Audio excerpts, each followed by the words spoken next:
బంగారం smuggling route మారుతోంది. ఎత్తులకు పై ఎత్తులు వేస్తూ అక్రమార్కులు పోలీసులకు చిక్కకుండా నయా పంథా ఎంచుకుంటున్నారు. శంషాబాద్, చెన్నై, బెంగళూరు విమానాశ్రయాలతో పాటు రహదారి మార్గాలను అక్రమ రవాణాకు రాజమార్గాలుగా మలుచుకుంటున్నారు.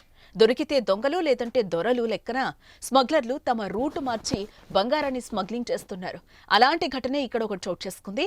కస్టమ్స్ అధికారుల నుంచి తప్పించుకోవడానికి జాతీయ రహదారిపై ప్రయాణిస్తున్న ముగ్గురు నిందితులను యాదాద్రి భువనగిరి జిల్లా చౌటుప్పల్ మండలం పంతంగి టోల్ ప్లాజా వద్ద పట్టుకున్నారు. వీరు కారులో అక్రమంగా తరలిస్తున్న 2.5 కోట్ల విలువైన బంగారాన్ని స్వాధీనం చేసుకున్నారు. కారులో హ్యాండ్ బ్రేక్ కింద దాచి ప్రయాణిస్తున్నారు. అయితే డిఆర్ఐ అధికారులకు అనుమానం వచ్చి తనిఖీలు చేయగా అసలు నిజం బయటపడింది. వీరు ఈ బంగారాన్ని చెన్నై నుంచి బీదర్కు తరలిస్తున్నట్లుగా తెలుస్తోంది. నిందితులను అరెస్టు చేసి పోలీసులు కేసు నమోదు చేసుకుని దర్యాప్తు చేస్తున్నారు.